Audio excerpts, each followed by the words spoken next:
Peace. I just wanted to take a moment to build briefly about something that I saw recently in my social media feed. There was a brother who had made this statement, F black women, F black love, y'all can keep that, right? And he had it in all caps too, so I know that he meant it. And I was surprised because I didn't know that he felt that way. And this is a darker skinned brother. His mother's darker skinned. He has black women who are members of his family. And that statement didn't just apply to how he personally sees a relationship with a black woman.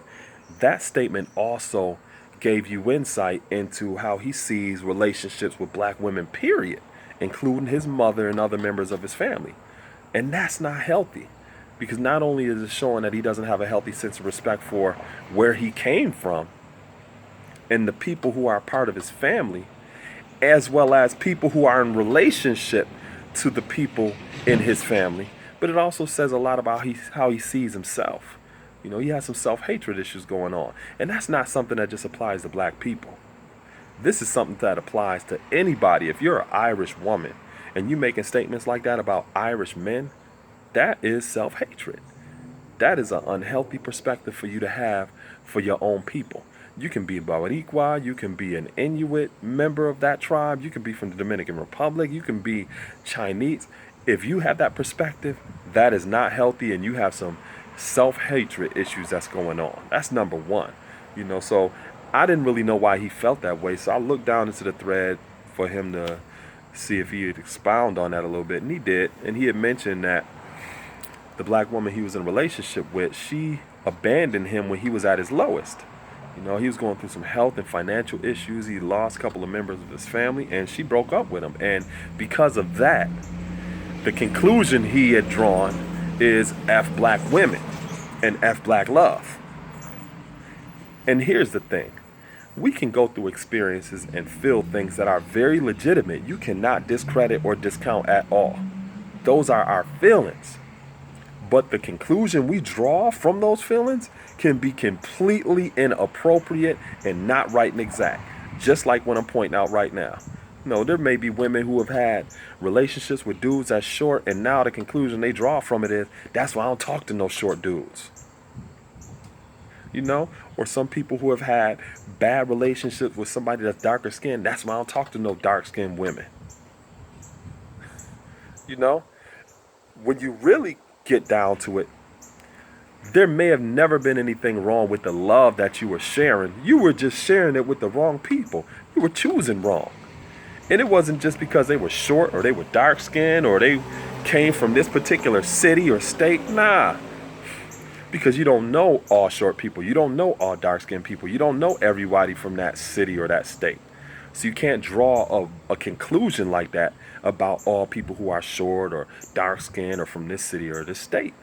That is very illegitimate of us to do that. And the thing about it is, having that kind of prejudiced, discriminatory perspective skews our view when it comes to interacting or socializing with people who are part of that group that we don't mess with. And here's the thing and the irony of it. People will do this, but they don't want it done to them. I'm sure that same person that's sitting there talking about that's why I don't talk to no short dudes do not want to be sitting in no court in front of a judge who has that perspective about short women.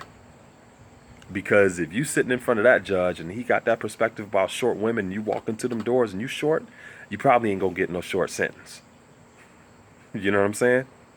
So when you think about it, and when the shoe is on the other hand, then people have a little bit perspective on why that's not right and exact, and drawing a conclusion like that is totally inappropriate, is discriminatory, is prejudiced, and it doesn't allow for us to have a real sense of balance when it comes to making better decisions in the future.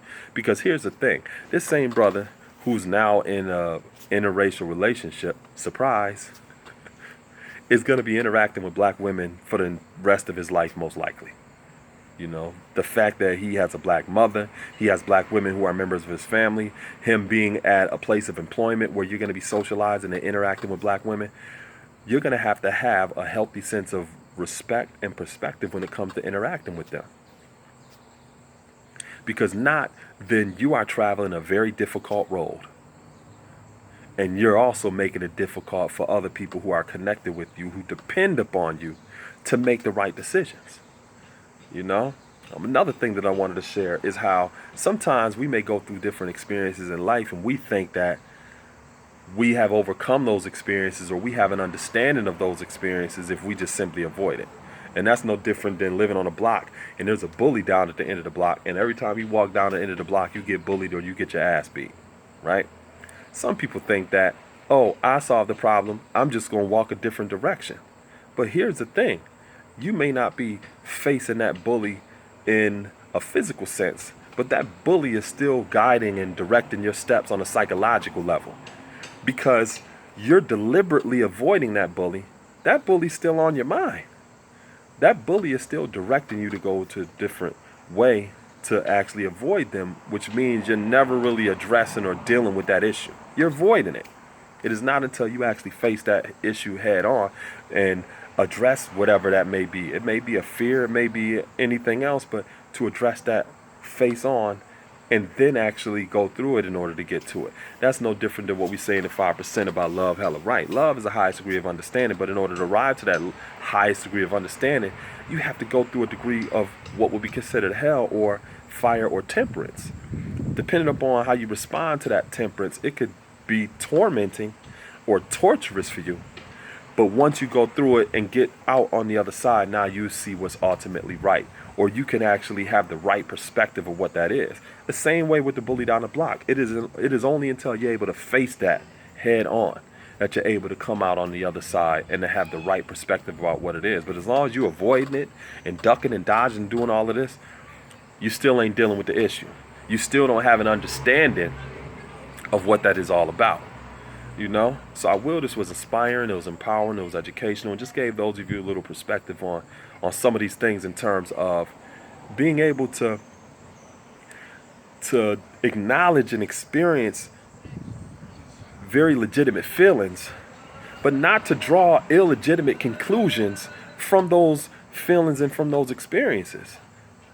You know, it's important because if we don't draw the proper conclusion, then our life itself is not going to conclude in the right way.